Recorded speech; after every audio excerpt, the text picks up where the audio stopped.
Welcome and thank you for joining Seyfarth's virtual roundtable, Unlocking AI's Potential in Lawyer Development. All participants are in listen-only mode. You're encouraged to submit questions throughout the program through the Q&A section located on the right side of your WebEx window. We will do our best to get to everyone's questions.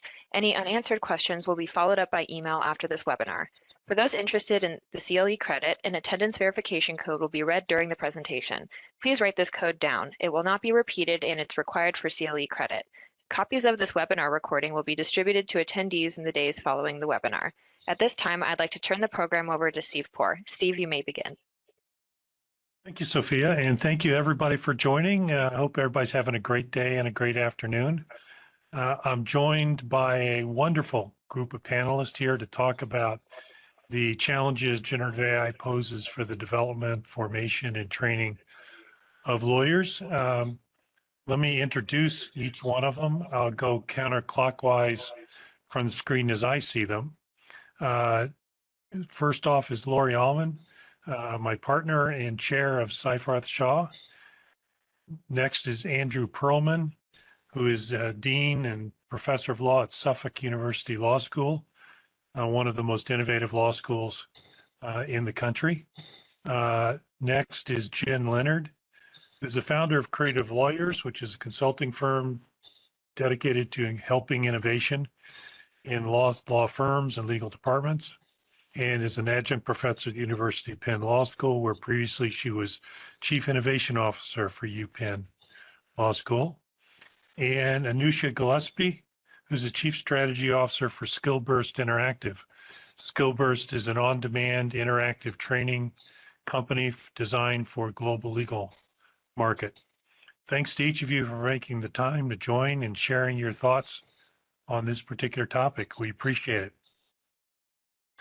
Let me start by sort of setting the stage a little bit. We've all at this point become focused on the impact of generative AI. I think as we've moved through the hype cycle, we've started to settle a little bit into what it is, what it does, what it doesn't do, and what it can do in the near future. To put a time frame on it, what we're really talking about in this conversation is sort of from now for the next couple of years. I think it's difficult to project out past that, but I also think that the impact of generative AI, while being felt today, will be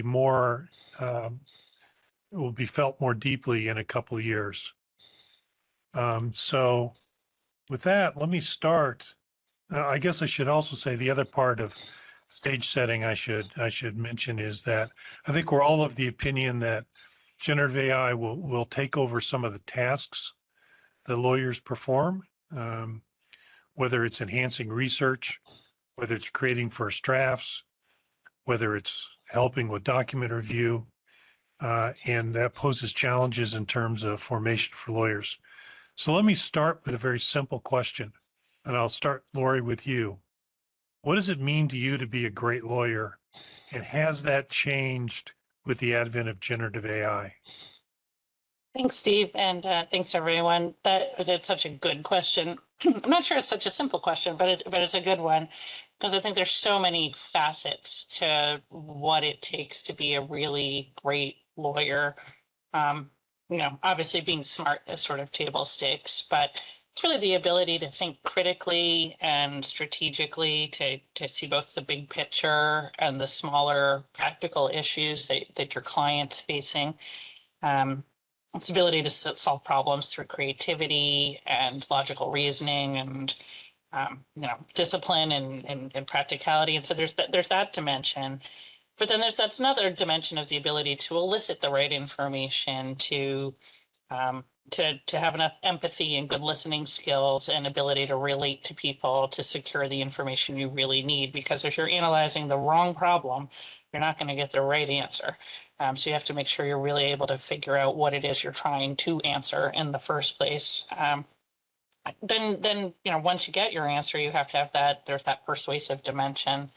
You need to be able to, again, earn trust, read signals, deal with, resistance to what you're trying to say, be your client, a judge, somebody on the other side of a deal.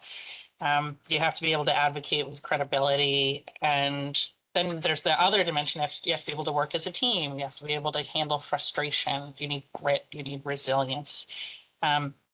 So for the second part of your question, I don't think the demand for those characteristics changes at all with the advent of AI, frankly. But I do think there are two implications of AI when it comes to what I just described.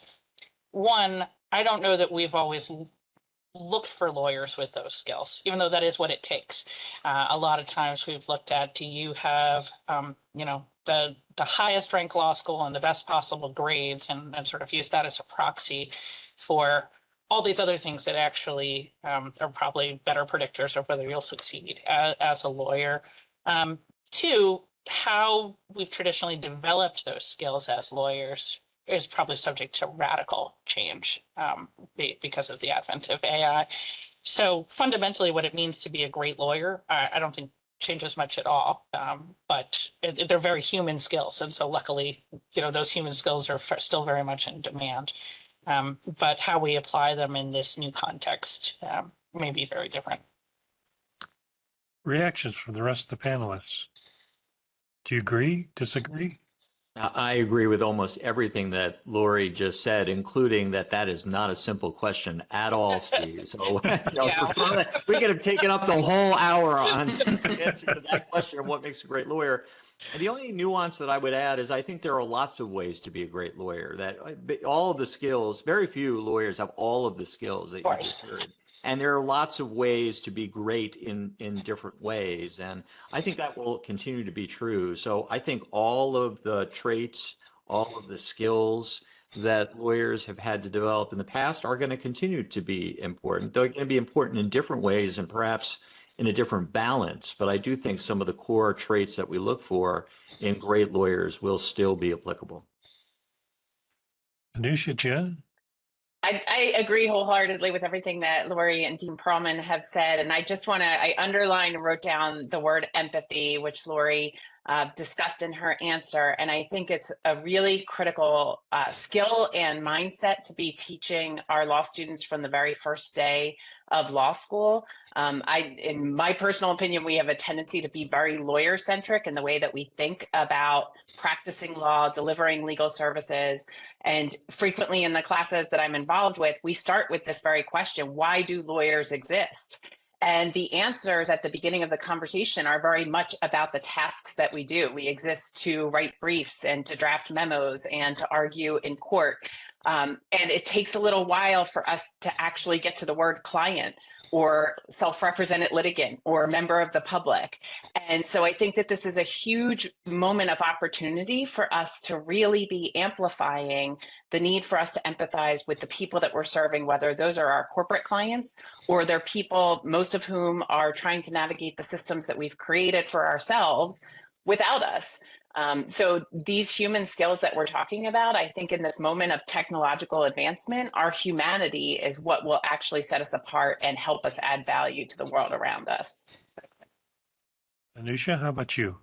Yeah, I think all has been said. I have more of a question, a follow-up question. If all of the competencies of a great lawyer remain the same, but you had mentioned that the development of lawyers will experience radical transformation. So why radical transformation and development if the competencies remain the same? So I think in part, we haven't emphasized enough some of the things that I've described, as Jen said. We should be thinking of our jobs, in my mind, about, we're problem solvers.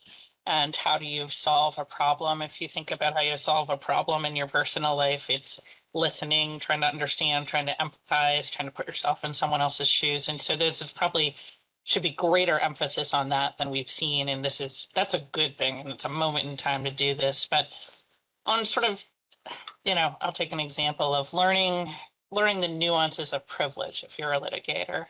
The way we've traditionally used it is we've sort of created this endless supply of hypotheticals by giving you a bazillion documents to review and asked you over and over to decide if something was privileged and what privilege there was, or say rules of evidence, things like that. This endless supply of hypotheticals has come in the form of billable work, and at least in the law firm context. And we learn a lot through repetition.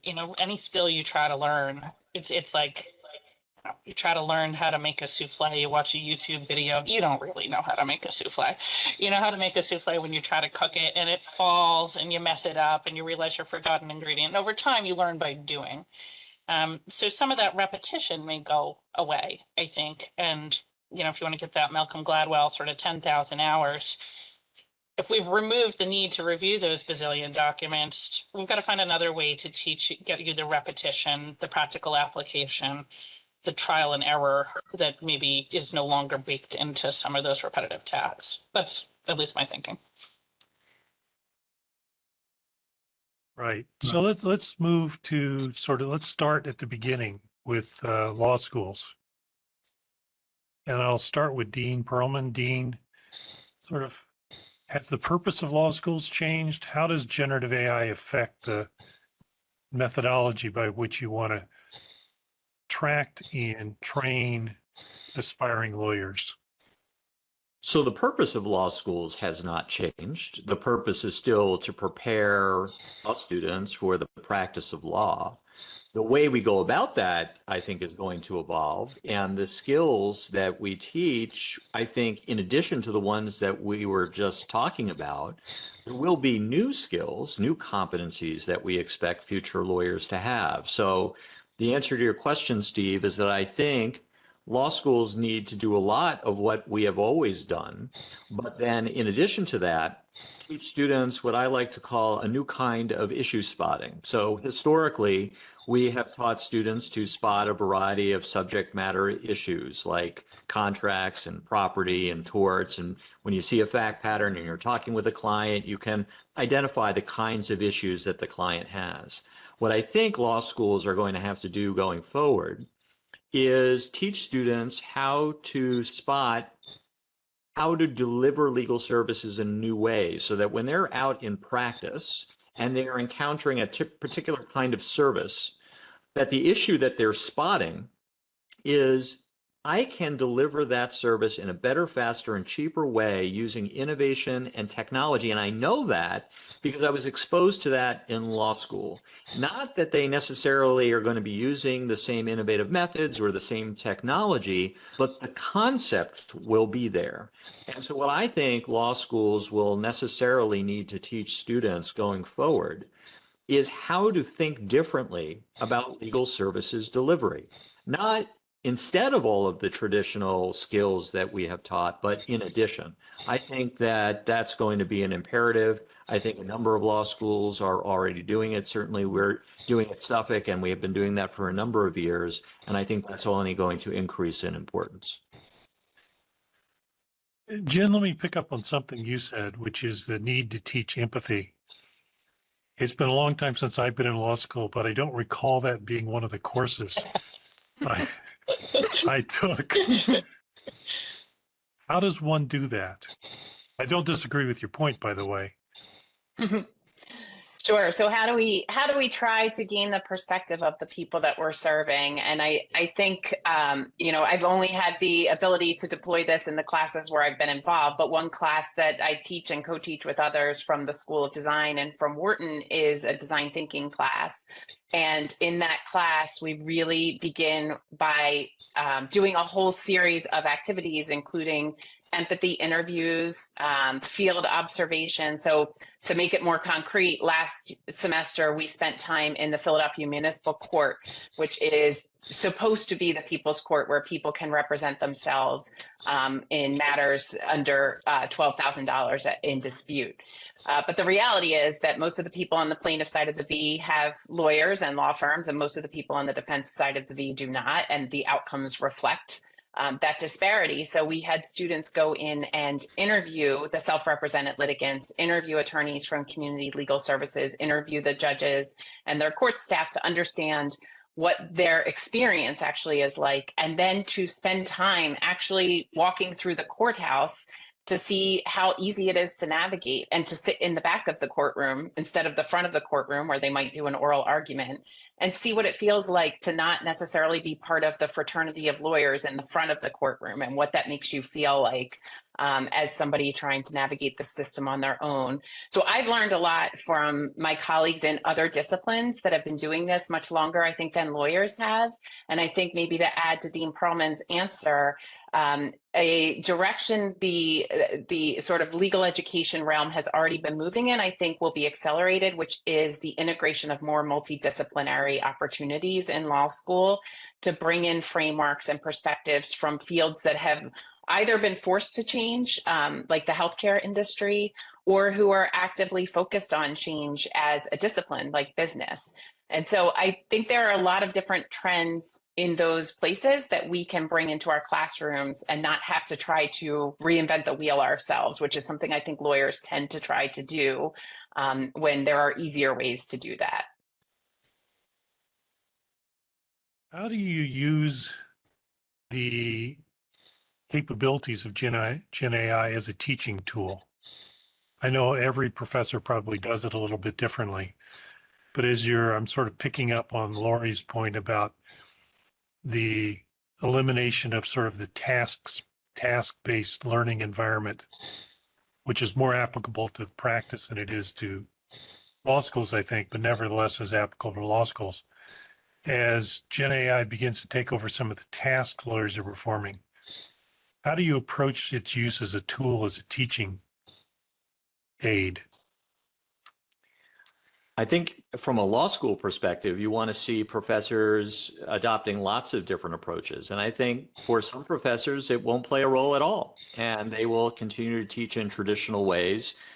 Maybe it's a negotiation class and you're going to have a lot of one-on-one conversations, and you're not going to deploy Gen AI in that kind of class as you would in a different kind of class. So, for example, in our legal research and writing, our basic legal research and writing course, this year faculty are incorporating a couple of new Gen AI related assignments. One is in the context of legal research, and another one is related to editing a document. So students are going to be given a ChatGPT revision exercise where they use ChatGPT to generate a legal memorandum on a subject that they've already researched and know something about, and then they have to edit the document.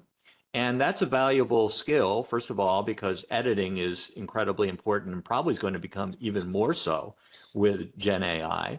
But also it's going to be illuminating because it will teach students what the tools can do, and even more importantly, what they are not able to do. So I think that's an example of where we're already bringing it into the first year of law school. And then upper level courses, again, we'll treat it differently. For traditional papers, I think that there will be a lot of faculty, and I know some are already adopting this philosophy, of telling students, use it as much as you want.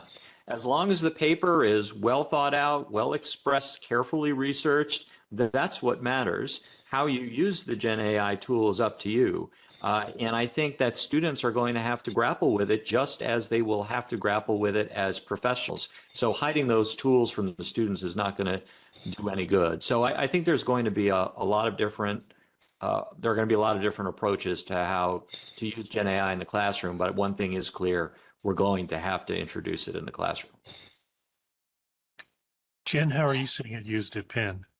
I've seen it on both sides of the classroom, I guess. As somebody sort of designing activities for law students, I've found it to be extremely helpful as an ideation partner in thinking through what might be a more interesting way to teach a lesson. I certainly have my own biases and exercises that I enjoy delivering, but that doesn't necessarily mean that they're the best way to do it.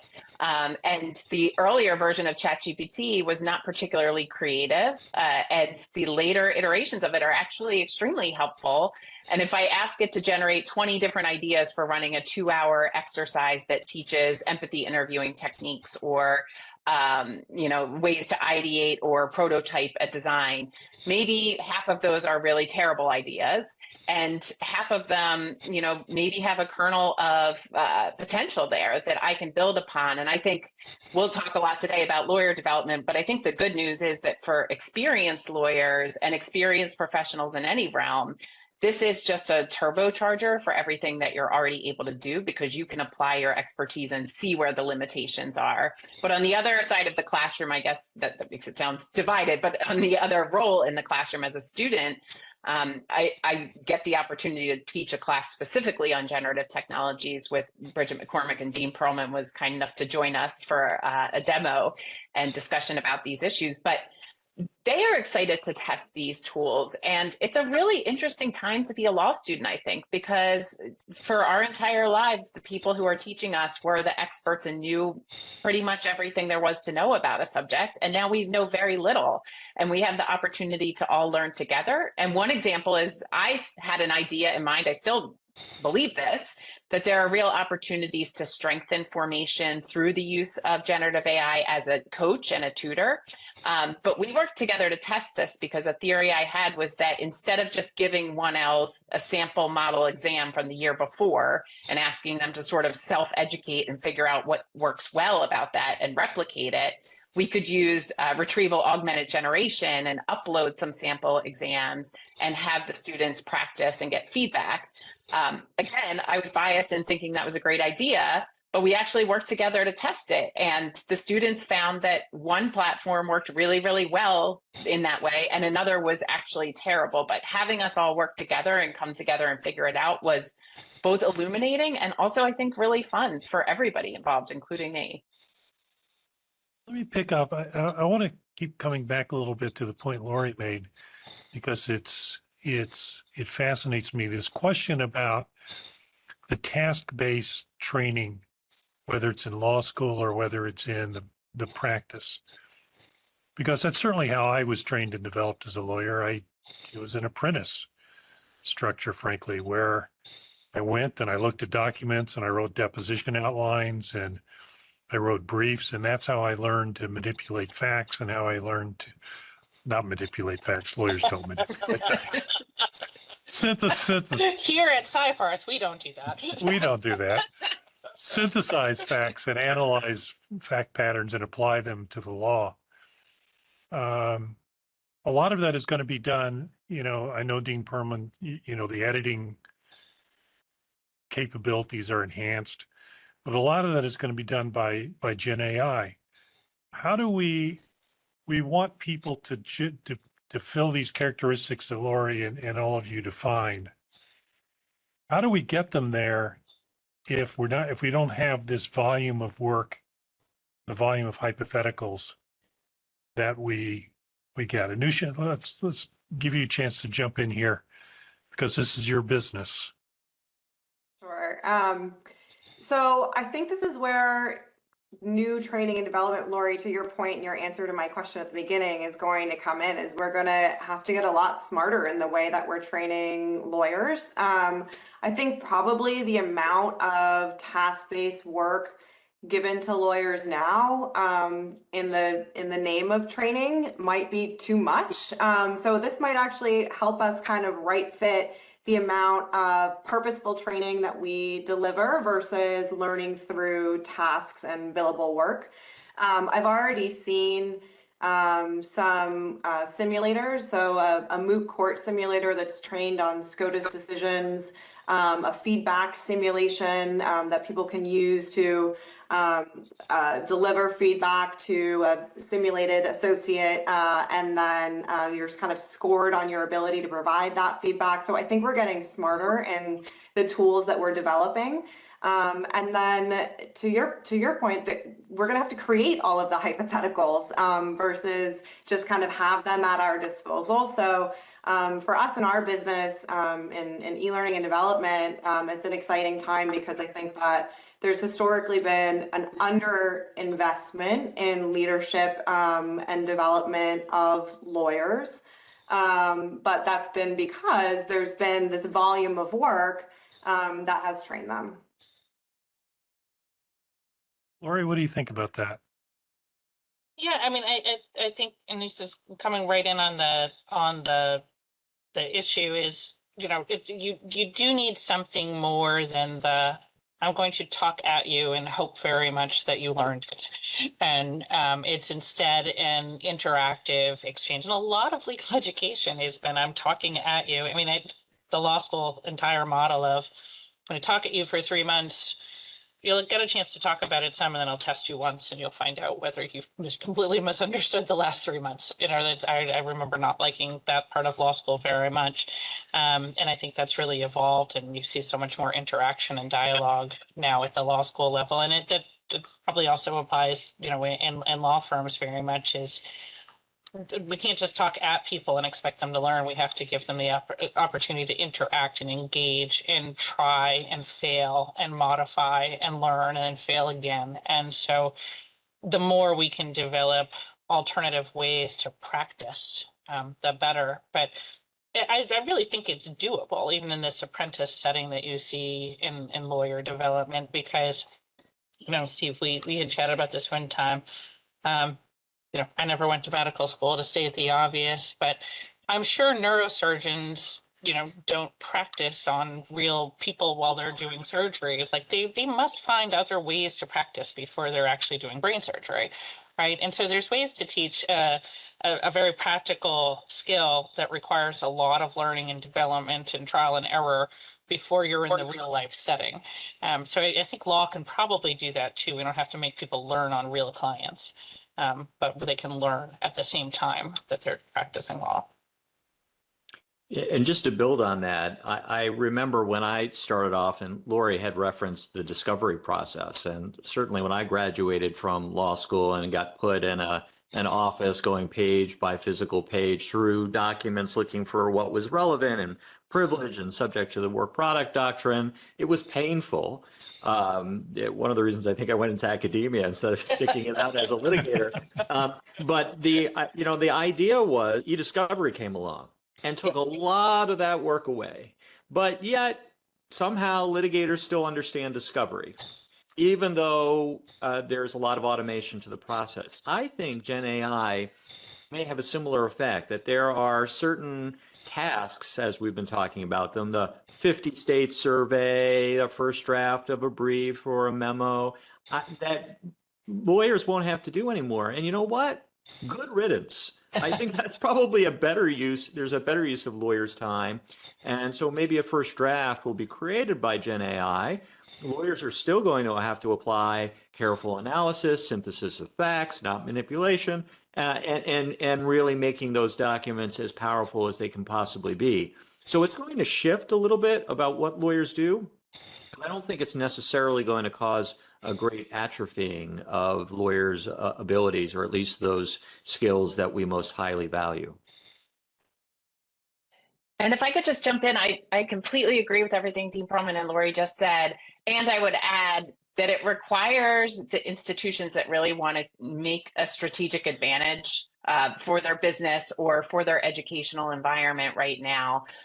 It's incumbent on them to really be intentional about what happens next, because I do hear a fair amount of magical thinking happening across the profession of, well, this is fantastic because now first-year lawyers can do the things that they came to law school to do. But I don't know any law firm on earth that is going to let a first-year associate second chair a trial or take a deposition in year one. And so while I'm very optimistic that we won't have to have young lawyers spend 3 or 4 years doing the kinds of work that we did when we came into the profession, I think that the schools that will take advantage of this moment will be the ones that recognize that in the upper levels in particular, there are real opportunities to add in more skills-based development that will prepare their graduates to hit the ground running faster than maybe schools that aren't thinking about these things at all and are just sort of hoping that this happens in the way that they think it might happen. So I think that there are real strategic advantages. And as Lorie mentioned, I think for leaders in these organizations, a lot of this, again, is about the human element of building a vision that people want to follow and recognizing that right now is a very messy moment that will make us all very uncomfortable because we're lawyers and we like precision and perfection and being experts. And none of us is an expert right now.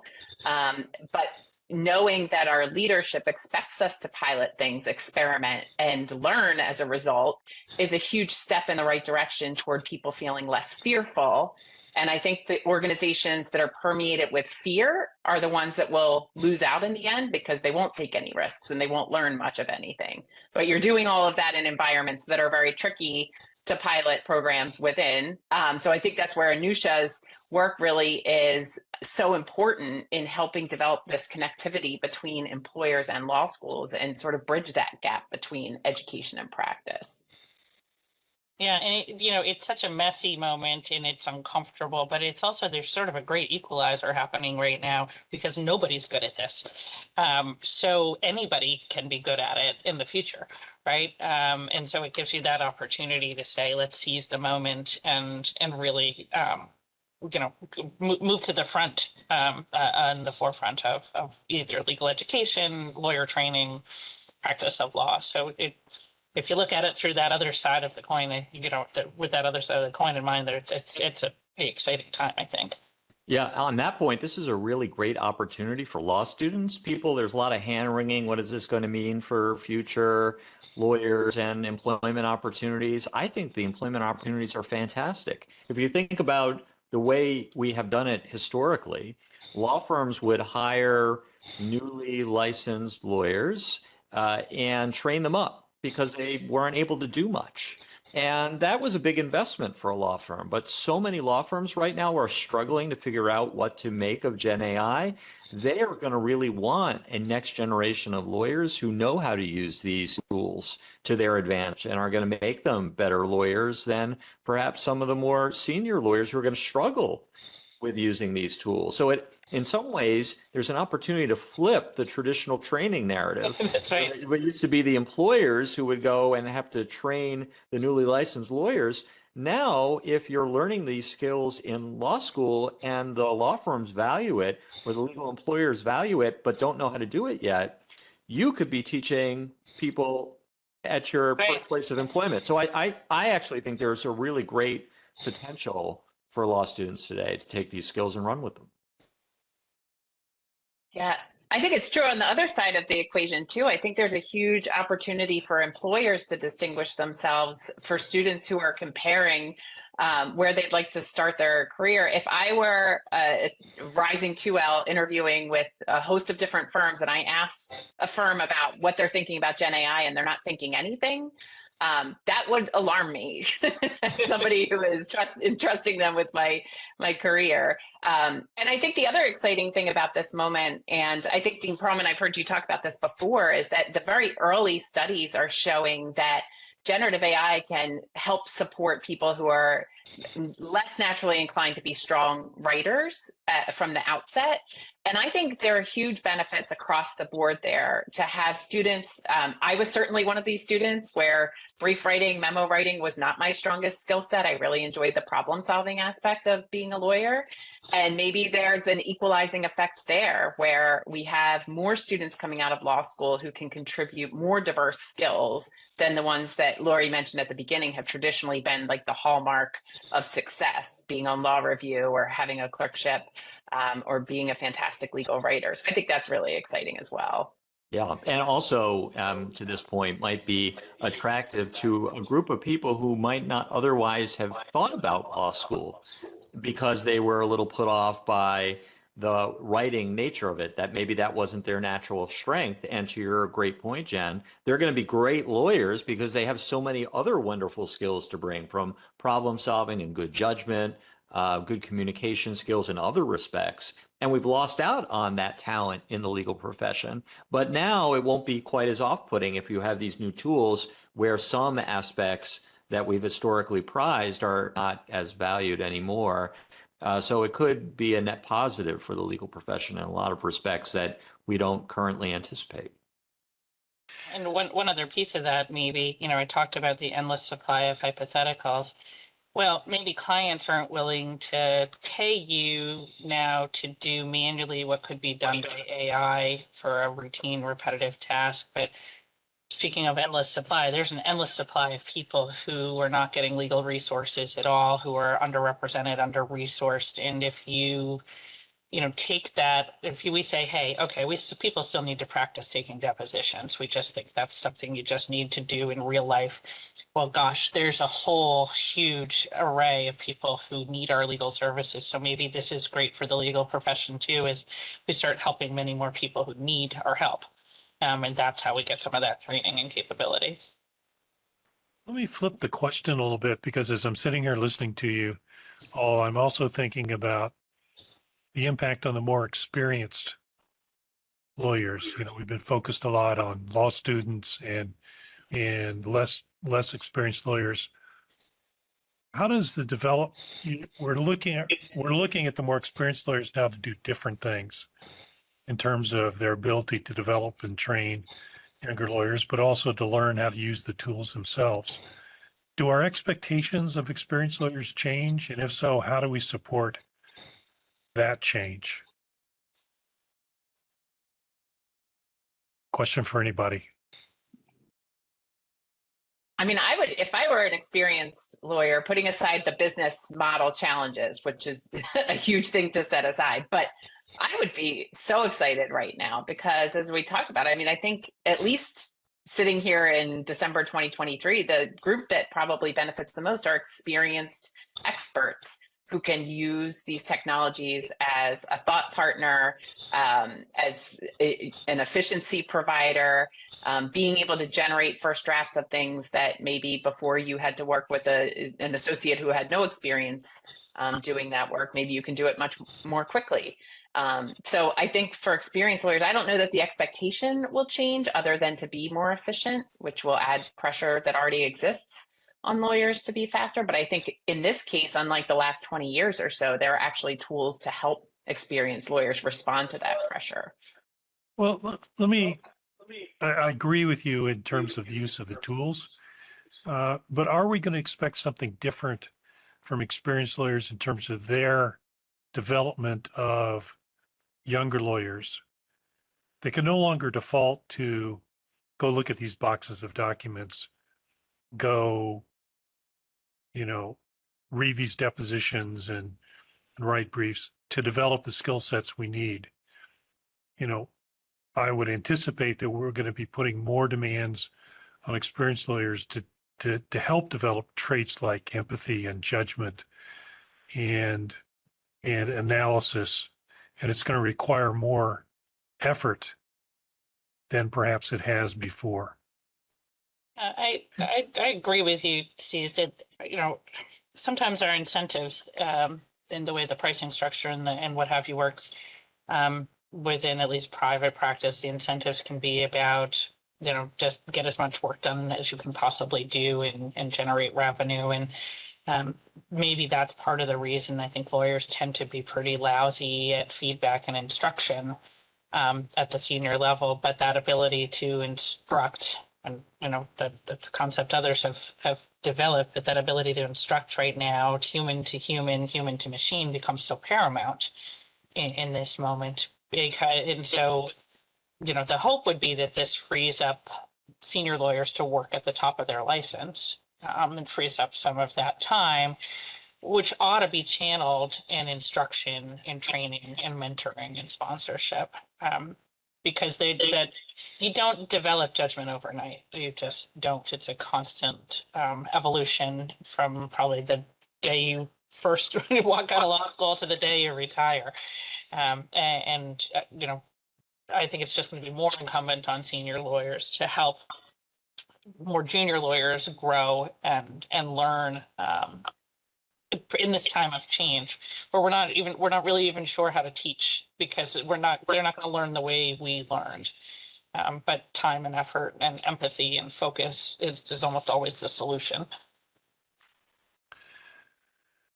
I'm not sure that senior lawyers are going to be freed up as quickly as we might think. I think that the difference between kind of the e-discovery evolution and what we have now is we went from automation to innovation, where there's a lot more we can do across data sets and creating new value within firms in ways that we now have increasingly capable systems that can do that. It wouldn't have been economically feasible to tackle these kinds of projects and problems before, that now we can. And because we can, we kind of have to, but that's not easy. That's messy and complicated. And so some of these projects might take more senior partner, senior lawyer time, because they're the ones who know what the output needs to be. And so that might create more work on their plate. So then how do you free them up to provide the feedback and empathy and all of the human and judgment skills to the more junior lawyers? I don't know the answer to that question, but I know that they're going to need to be part of that, because part of what we're hearing across firms is that partners are saying they don't know how to be good associates. So you can unpack that in a lot of different ways, but the only solution to that is our partners, like that and training.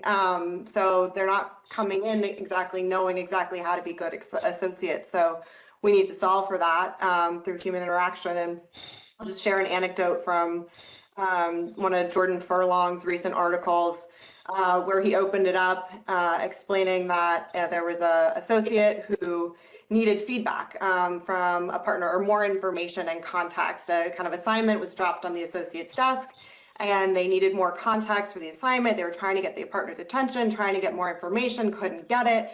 So they created an instance of chat and asked ChatGPT for feedback on the assignment and more context and what do clients want, because that was available 24/7 and readily available. So how do you then, if technology is being wedged more between partners and associates, and vice versa, a partner might enjoy an on-demand 24/7 piece of technology that doesn't talk back more than an associate.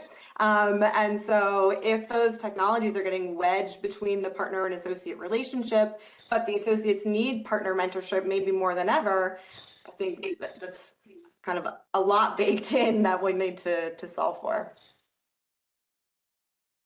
And maybe if I could just add one thing to shift to another part of the profession. And I'm getting feedback, I'm sorry.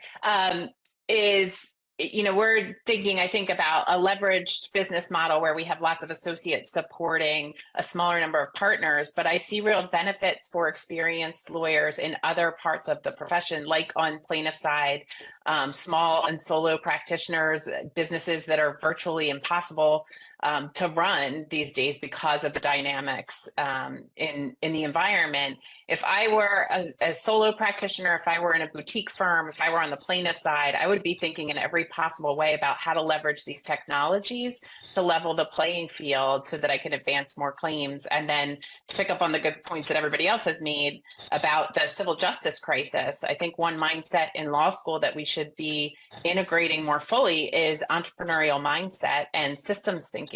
I think many law students are not aware that 92% of American civil legal needs go unmet, and that's complete market dysfunction. And now we have technology that can really amplify what we do in ways that have benefits in the access to justice space, but also in new markets that I think could emerge as a result of this technology. But it requires us, again, to be intentional about introducing these concepts to law students so they actually know about the opportunities. I'm curious, I want to follow up on the point, Anusia, that you made about the technology being a further wedge between partners and associates. How do we avoid that happening?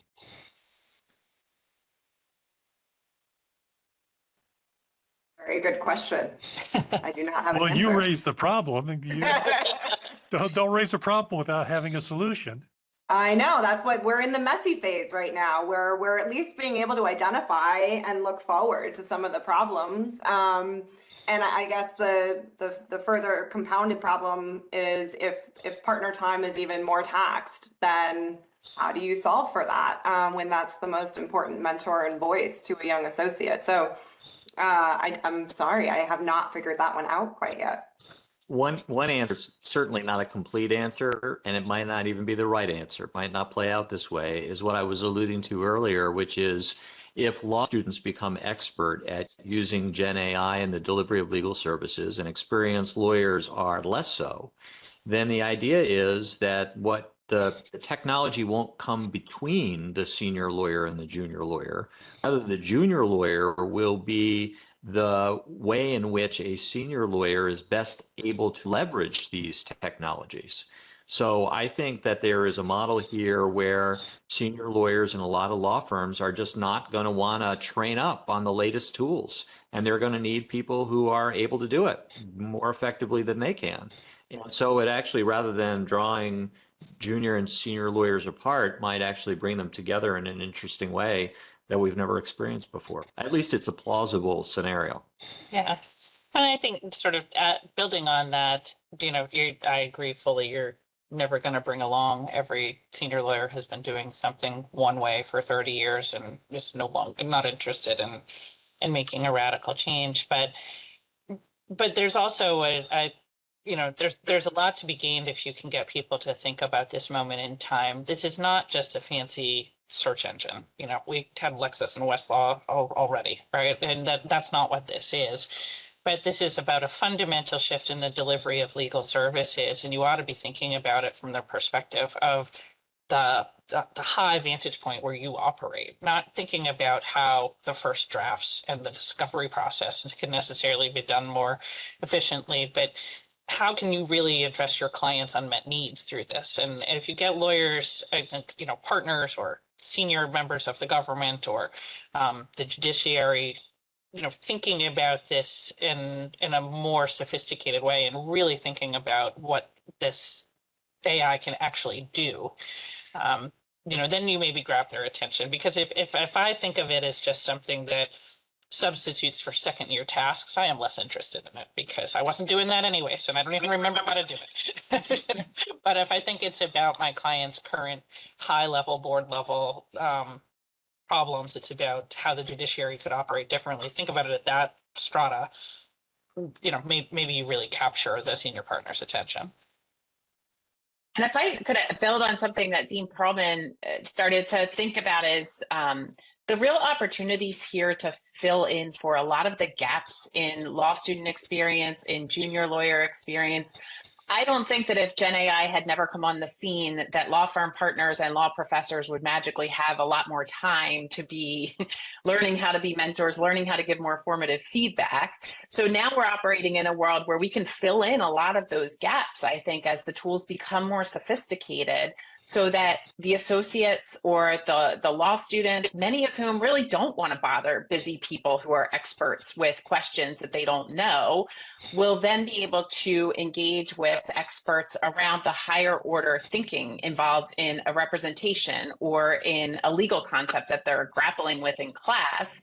And I think that there are a host of well-being and DE&I benefits here as well, where the anxiety, I know I had this experience as a 1L. My anxiety, because of that training model that Lorie talked about, was through the roof to the point where I wasn't able to actually function well in taking an exam because there was so much riding on it and such a vacuum of feedback. And so I would love to see a world where a student can sit down with an AI and actually get formative feedback and see whether they're improving, and then bring those questions to their professors and feel better supported in that environment. That's a great point. That's a great point. Thanks, Jen. Let me follow up on something Dean Perlman has mentioned a couple of times, which is the training of more senior experienced lawyers in the use of AI through the use of law students or recent graduates. I think one of the challenges, and Lorie sort of hit on this point, she talked about the ability to instruct. one of the ways in which we maximize use of generative AI for the benefit of our clients is to effectively understand how it's our co-pilot, how it's our legal assistant, how we can work with it. How do we train? And one way is, my question is, how do we train the more experienced lawyers to accept that technology, recognizing that there will be some who will just still don't want to turn on their computers? Apart from having a generation of people coming in who are facile with these technologies, how do we create incentives and training structures to get people to really get their hands involved in this and really begin to understand how this can benefit our clients? I don't think we need to do anything. I think the market is going to fix that problem, and it has already begun. Some of you may have seen, for just as one example among many, the letter that the general counsel for Ford Motor sent to his outside counsel partners saying, I'd like for you to report to me on the ways in which you're using AI and generative AI to bring down the cost of legal services for us as your client. I think clients are going to apply the pressure to those lawyers who are reluctant to deliver their services in new ways. So I think that this is going to be a problem that takes care of itself, because before too long, it will just be a given that lawyers use these tools rather than questioning, oh, is it competence to use it? Is it going to hallucinate? The point is going to be, it will be incompetence not to use these tools. And that's not going to happen within the next 2 years, but within the next 10, it wouldn't surprise me. I'll add that we have a generative AI fundamentals for law firms on-demand training series that we had a consortium of 11 large law firms kind of sign on to help us figure out who's the right audience, what are the right topics and sequencing. But interestingly, in that kind of initial survey we launched with them, the feedback was that this training is for everyone in the law firm, which was a bit of a surprise to us, because we thought, okay, definitely associates, maybe all lawyers, but everyone in the law firm on the staff side too. This is an imperative. All partners, some of these firms are mandating the training within the firm, not optional. So I think we're already seeing firms coming along, and yes, the client pressure as well. We have not worked with legal departments on Gen AI training, but we've had multiple law firms asking about client events to train them, because they're getting pressure from their legal department clients, because they don't have the resources to really wrangle and get their arms around the area. So they're already putting pressure on the law firms to train them in this area. So I agree that the market's already kind of adjusting, and in a way that law firms historically maybe haven't kind of jumped on technology bandwagons. This one's already kind of left the station. I would just add that I agree that the market will take care of this, and I think it will happen faster than maybe we expect it to. But I also think this goes back to this issue of intentionality, because I think that law schools that aren't intentional right now will miss the boat when it comes to this market shift that I think many are not expecting to happen, maybe aren't even aware of the currents around them. And Steve, you mentioned junior lawyers being more facile with these technologies, but I think it also requires the intentional instruction of the technology to the students, because in my experience, and I'd be curious to hear Anusia's and Dean Perlman's, the students are all over the map, just like everybody else is, with respect to how comfortable they are with the technologies, how aware they are of the technologies, how much they want to use them. I have students that are really not interested at all in using generative AI because they came to law school to do things a certain way, and that's not how they wanted to do them. So if the market is going to take care of this, then I think law schools need to help their entire faculty and student community understand that.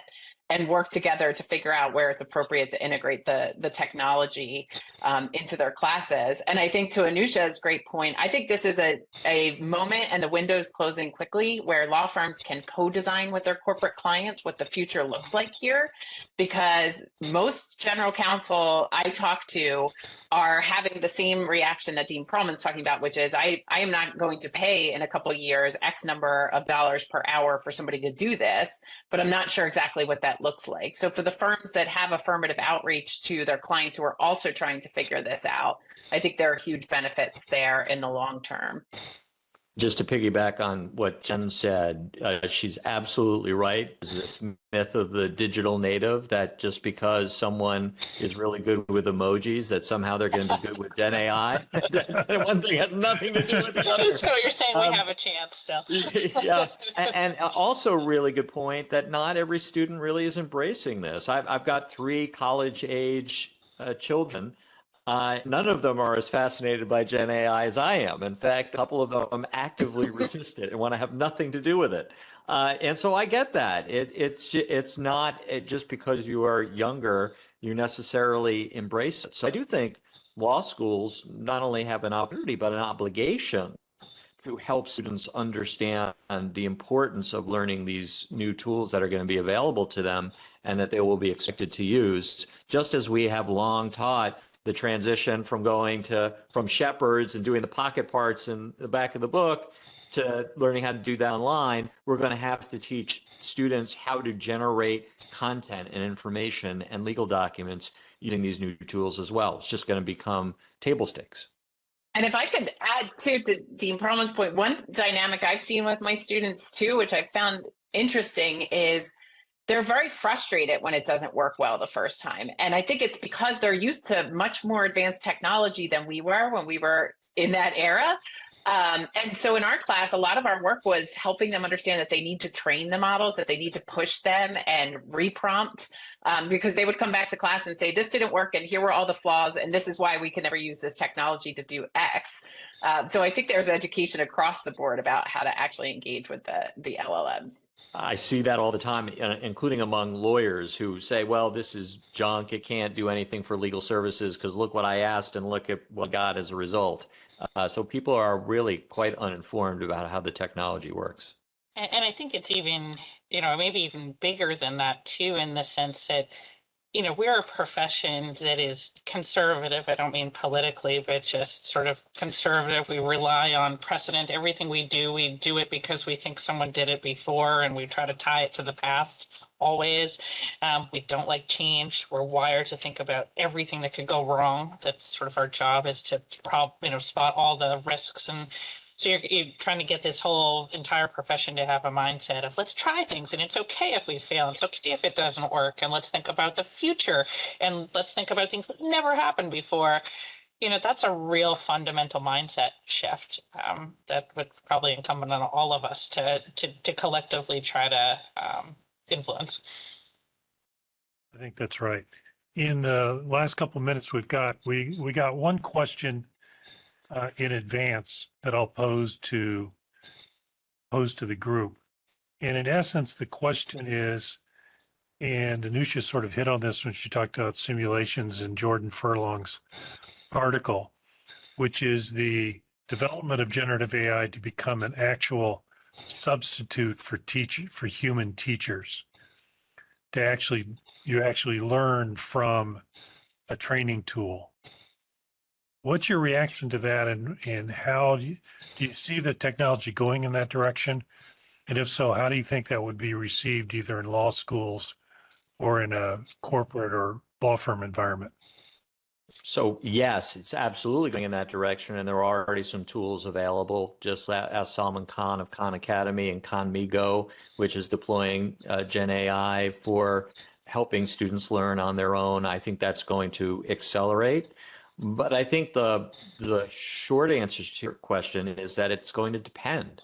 I think people learn in different ways. Some people will learn more and learn more quickly using these tools. Some will need to learn in the old-fashioned way, will need human involvement, and also may vary depending on the subject matter. So I think we're going to see an increasingly diverse array of approaches to student learning, which makes education and also an exciting field. Aside from the legal services industry, education itself is going to go through a remarkable transformation where we have to think new ways about how students learn. So I think it's going to be all of the above, and it's not going to be a single answer. Reaction from the rest of you? Jen used the phrase diverse skills earlier, and I think that's right. There's a lot of skills that people need now, and so how do we fit the right tool and learning mechanism to that skill? If you're teaching transactions and how to do a merger and acquisition document, then that's going to be different than empathy, and which one's better suited for a tool. So I think we have to be really careful about what are the competencies that we expect, and then what's the right learning mechanism, given that people learn in different ways, but what's the appropriate one for that specific skill or competency? And I would just add to everything everybody has said, including Dean Perlman's remark that education is about to go through a transformative period we've never experienced before. And education has been creaky and hard to scale for a very long time and not suited to its original purpose anymore, I think, in lots of ways. And part of that is because there is very little ability to get customized feedback from some of the platforms that we have. And now we are entering an era where we will have the ability to do that. I don't think the humans will go away, but I think I have a bias as somebody who lives in Philadelphia. Dean Perlman's in Boston. We can't throw a rock around here without hitting a law school, but there are lots of places in the United States where they are in legal education deserts, and nobody has access to an education or a lawyer as a result. And so I think that not the next 2 years, but maybe 10 years from now, we're thinking about legal education differently in a way that brings more people into the profession and educates more people at scale. Yeah, I think that's right. I mean, we talked about lawyers sort of fundamentally being about solving problems. Well, AI is only really useful when it's solving a problem that you have also, where something's working great in terms of one-on-one relationships and mentorships. AI is not going to substitute that because that's working great. But there's so much that isn't working great where AI can really step in and fill a gap. And I think that's where it will be additive to the learning that's already happening. Last question for all of you, whether you're looking for new members of the firm, whether you're working with a corporate legal department, or whether you've got a law school, do you see what the characteristics, we talked about the characteristics of being a great lawyer not changing, but for people that you're looking to admit to law school or to hire as a first-year associate, do you see those characteristics changing over the next few years? Are you looking for different things? Lorie, you talked a little bit about how you need to move away from looking at just grades in law school as a proxy for these things. Talk a little bit more about how you achieve that. Yeah, I think even without AI, frankly, the legal profession, was long overdue for some rethinking around what we traditionally looked at and what was an actual measure of likely success in the future.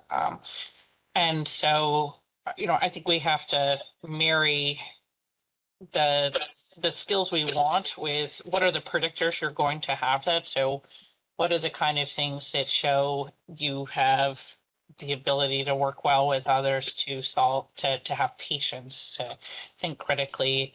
I'd frankly rather find someone who is able to juggle going to school at night and holding down a job and holding leadership positions where they had to work as a team.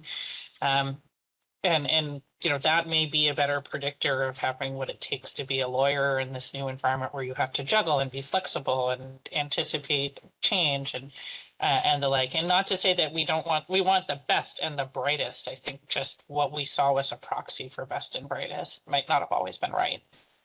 Amen to what Lorie just said. I think law is going through its Moneyball moment, if you might think about it in those terms. Yeah. Where at Moneyball, baseball teams realize that just chasing home runs and RBIs average does not make for a successful baseball team. And they started focusing on other metrics of success. And I think Lorie's exactly right that you want to look for the qualities that actually predict what produces a great lawyer. And if you do that, you start to look for a different kind of person, a different kind of student who's going to bring a lot more to the table than I think has historically been the case. So I think that is going to change things and already has begun to change things in some fundamental ways. And I hope will bring to us students who might not otherwise have thought about going to law school because they see those opportunities before them when otherwise that wasn't true. Anusia, Jen, anything you want to add to that as we wrap up? I would just add that I would be looking for a healthy amount of confidence. I think that we touched on it earlier, where kind of insecurity and anxiety is bred within our systems, and that's coming out now in some of what we're hearing about associates within firms. And then the ability to adapt. I think, we've now had this wave of change, and we had another wave of change before that, and like it's just going to keep happening. And so the people who can adapt and roll with that, I would want to see evidence of that if in hiring new lawyers. And I would just close by saying that I really hope that things change in the way that we evaluate talent coming into the profession. I hate to see so much of a feeling of scarcity in a profession that needs bright minds more than ever to solve big problems, and everybody sort of scrambling for the same handful of opportunities when there's such abundance out there of problems to be solved. And really, a lot of people don't like this model on the candidate side or the employer side, where you're thinking 2 to 4 years in advance of who's going to join your organization in a world with so much chaos. And so I think there are huge opportunities to think differently about recruitment. And I would say, if I were advising, and I frequently do, people thinking about law school, this is a moment where I would really interrogate law school programs and find out how that law school is thinking about this moment and what specifically it is doing to support learning in a totally different environment, beyond sort of buzzwords about innovation and practice readiness, but like specifically what are they doing so that those people are really well set up to contribute to what I think is going to be a very exciting time in law. Absolutely. Well, we're at time, and I want to thank the panelists for a great conversation. I really appreciate your time and energy and effort that you put into this. It's been wonderful. For those of you patiently waiting for the CLE code, it is SS8745. That's SS8745. Thank you very much for joining. And again, thanks to the panelists. Thank you. Thank you.